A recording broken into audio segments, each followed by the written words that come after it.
Hi everyone, welcome to BumbleBeeCrafts. Hope you're all doing well. Thanks for tuning in to another video from me. It's Fabric Friday, so I'm here with yo-yos this week. So it's another take on the fabric flowers, but yo-yos are a thing in themselves, as any quilter out there will know. That they originated, I think, in the 1600s when they used to sew them all together to make this big quilt from scraps. But they were known as Suffolk Puffs then. Then they got reinvented in the 30s, 40s, I think it was, to yo-yos. So you may well be familiar with them. If you're not, then they're just uses circles of material, so it's great if you've got some scrap bits of material and you cut a circle out of them and you just sew them around and create these little puffs of material. And obviously, keeping in with my fabric flowers that I've been doing for the last few weeks, I've just put buttons, and this one's got a little gem in the middle there that's just been glued. I thought I'd try one with a gem to see what that looked like. So yeah, just thought we'd give those a go today. So I've got some pre-cut out.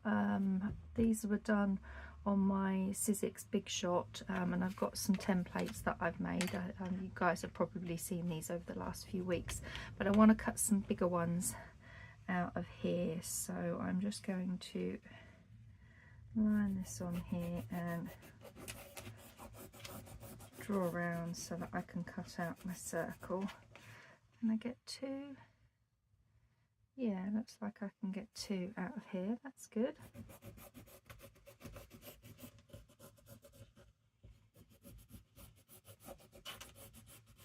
These are just some dressmaker's chalk. Okay. Now I do want to apologise first of all that last time round I think I was off camera quite a few times, so I do apologise if I was out of shot. I struggle sometimes if I'm struggling to get something through, like the eye of the needle or anything like that. I tend to want to bring it up close, like I'm probably out of camera there, so that I can see. I do have that. It's like, oh, bring it close so I can see what I'm doing, and that goes out of shot, doesn't it? Okay, there's my scraps. So that's one. My circle cutting is not as neat as it is when it's done on the scan and cut, but never mind. You get the idea. Okay.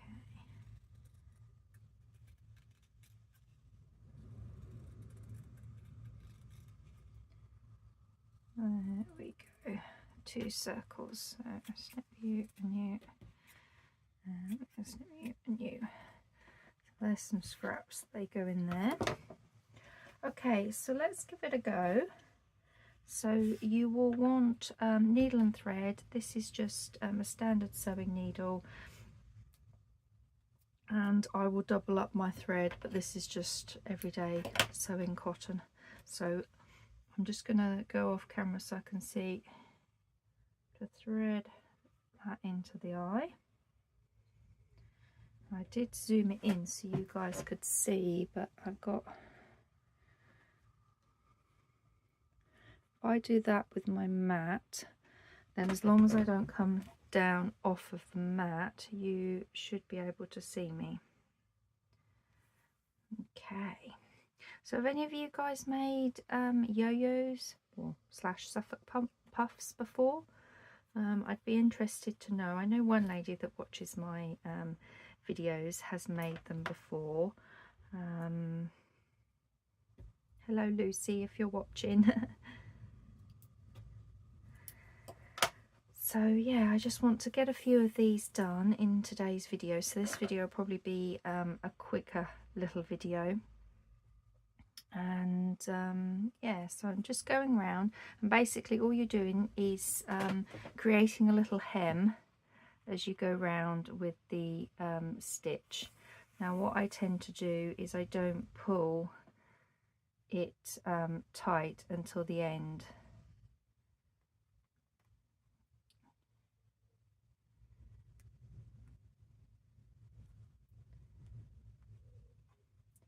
don't want to fold it over too much. You're just creating a little hem basically around your circle like this.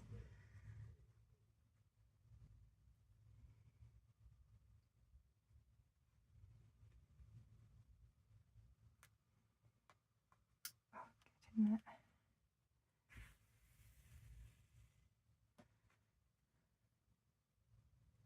You can buy little gadgets that do these for you. I have seen them, but this is doing them all by hand. So yeah, you need some circles, great for using up some scraps, and then we're going to turn them into some little flowers, and that way we've got several different types of flowers to choose from, so that next week we can have a play. Are we having a play next week, or are we doing some journal covers? I think we might be doing some journal covers next week, because I do want to put some of these on journal covers, but I need to get a few journal covers made, so I'm just revisiting some of those fabric journal covers. Okay, so that's basically what you do, and then you just pull it tight like so, and that creates this puff. But my puff isn't going quite right. Why are you not going right? There we go. They want to come in on themselves, don't they? There. That's a bit better. That's better. So you've gone from a big circle, it uses quite a bit, and that's quite tiny. With these, I didn't bother to roll the edge over, and you get this little fuzzy bit in the middle, which is quite nice. Excuse me. This is how they show you to do them in sewing circles. I'm just going to put a little knot in here.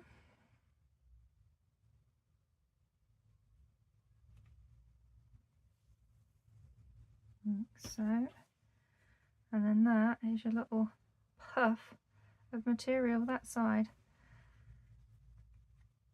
but obviously it's this side that we want to use. So before I knot this off, I want to have a little look. Let me just tip my buttons out, because it's the little yellow ones that I'm after. One of those, I think, in the center of that. Yeah, okay.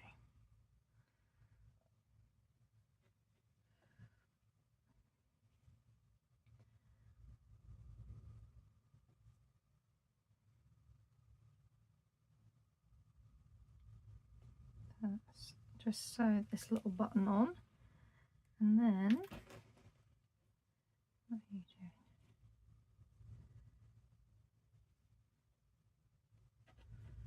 Got hooked a bit.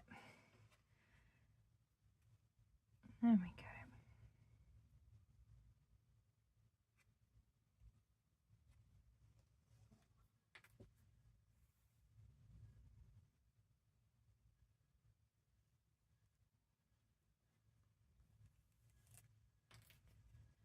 There.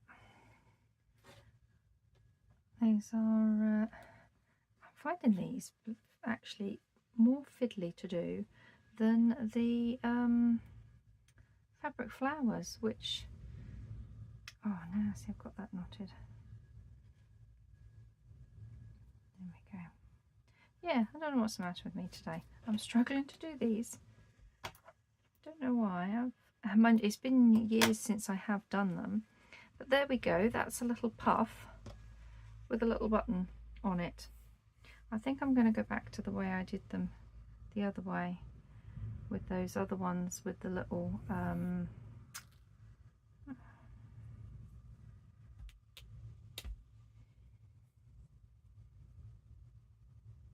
we got the knot there instead. See, not even being able to do this. Maybe I should start the video again. How long have I been going for? 10 minutes. Okay, let's get it together this afternoon, shall we? Now, I got these because I wanted to do some for Christmas. So I'm going to do the way I do. I'm not going to hem it. I am just going to go round like this.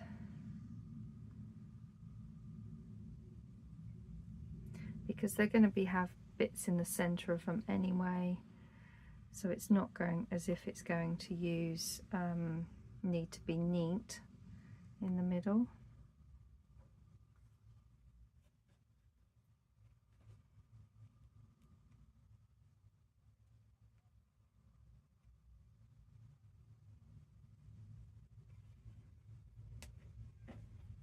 Okay.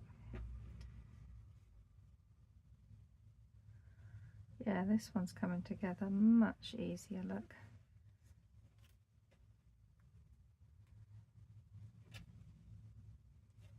Look at that. So much easier to do that. Okay. So you can do it either way. You can fold the edge over and stitch around, which is probably the more traditional quilter's way of doing these. Or you can just do like what I have done and stitch on the end. It does mean that you get a little bit of that fraying, but as I'm going to be sewing buttons on these, it doesn't really matter to me, I don't think. Okay, so I do want a green button for this one, quite a dark one. A dark one that's not too big.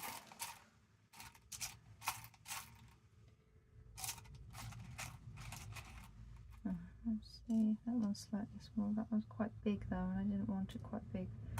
I like that one. That one look alright? Yeah, we'll go with that one because this one is going to go for my Christmas one.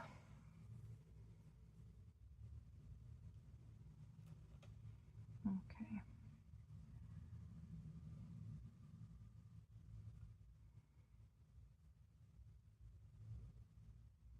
Now I'm just going to sew straight through as well.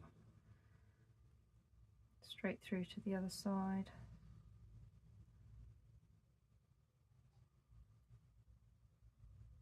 If I can get the needle through. There we go.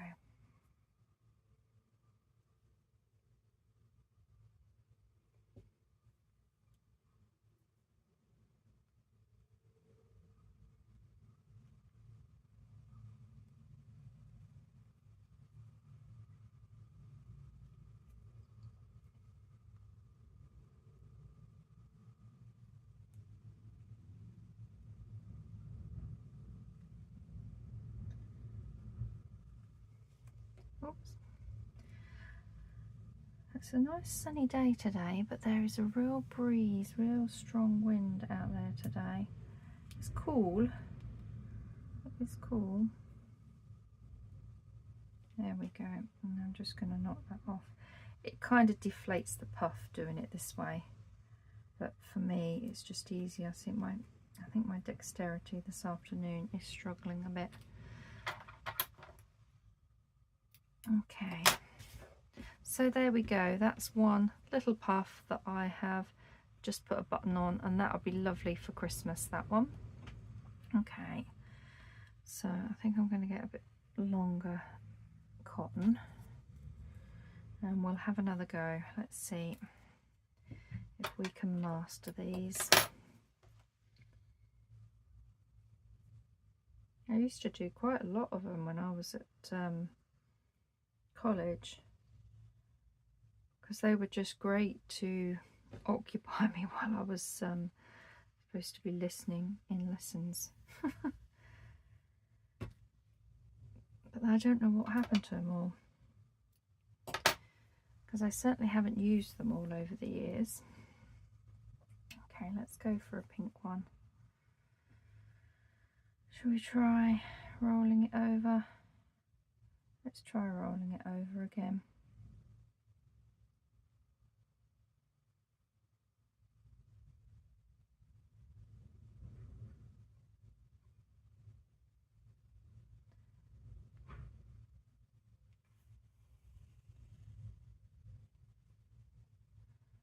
Trying to do a really small little rolled hem. Try not to make it too big.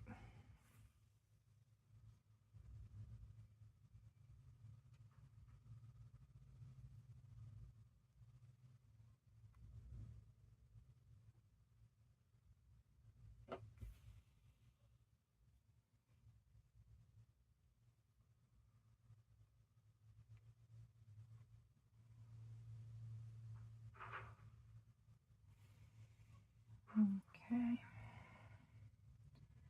They are definitely slower to make than the other fabric flowers. So in all honesty, I will probably not have these as my go-to flowers for making more of.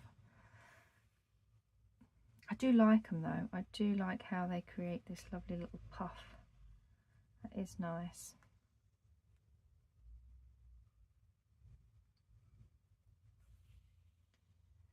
Okay, we're nearly there.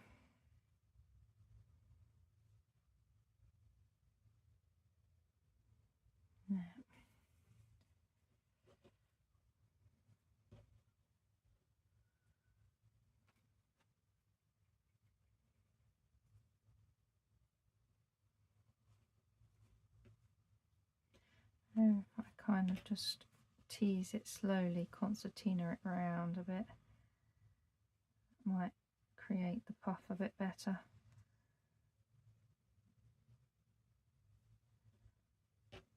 Why isn't that bit puffing?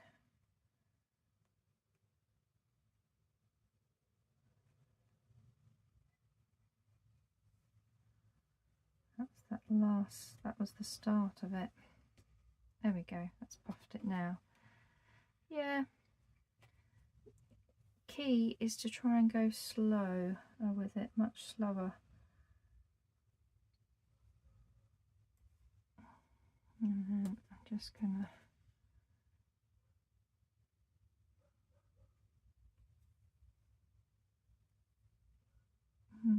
bring together some of those bits in the middle, minus the cat hair. Oh, my cat's doing much better. She's still got a limp, bless her.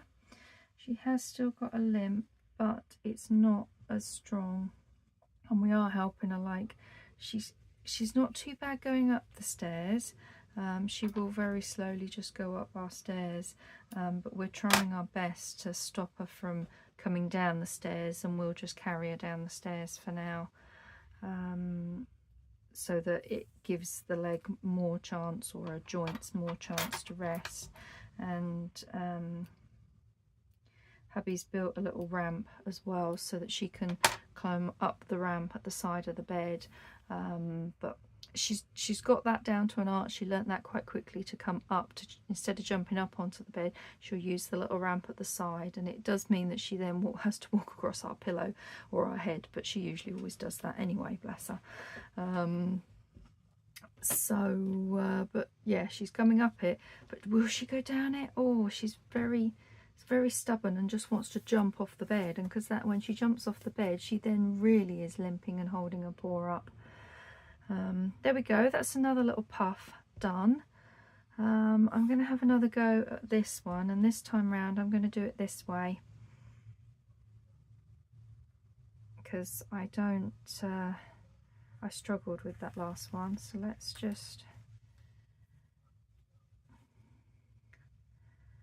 put some threads all the way around this one and see what we can create with this one. So yeah, it's trying to train her. I've got some treats in by the side of the bed, a little packet of treats ready to you know, encourage her up and encourage her down that way.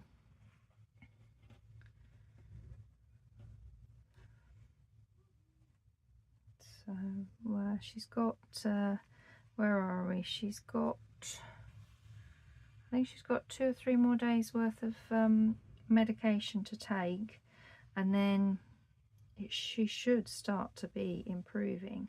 As I said, there is an improvement in her, in that she definitely isn't limping as much.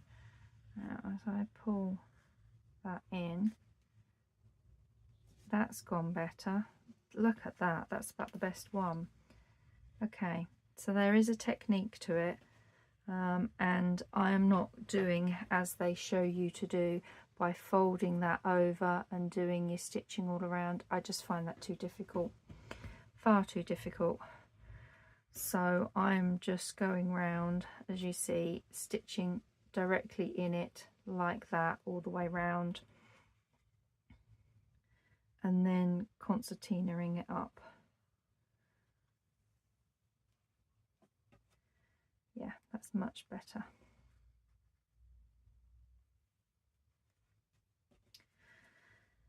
Yeah, so hopefully, I mean, if it's a sprained joint, like, you know, we sprain, us humans will sprain an ankle or things like that, and it's in the soft tissue, it can take up to 2 weeks to heal. That's my best puff so far. Look at that. In fact, actually, that would be really quite nice that way round, wouldn't it, on something. I suppose that's universal. I thought of this one that I made previously because that could be used that way round. Okay, so how are we doing for time? 21 minutes. I think you get the idea of how to use them, or how to make them. So as I said, you can either go with a little hem, so a little hem around it and pull the circle in, or I don't bother. They're scrappy materials anyway.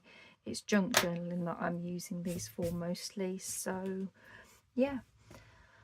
So what I did think about was, like, you've got some of these, layering them up, like this one. I think would be really, really nice, like in the center, like so.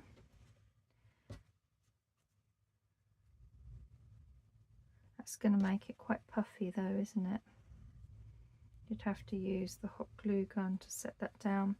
Actually, I'm wondering if some of the shank buttons might go in here. I don't have too many left.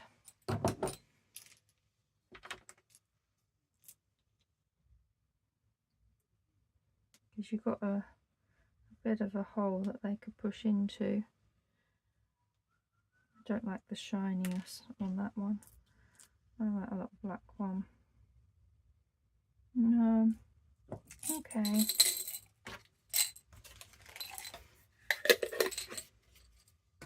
I think we'll just leave them as puffs. I wonder if you could have a button the other way around. Different ways of using them, so that you sewed the button on that way. Nah, don't like that. Didn't know till you try.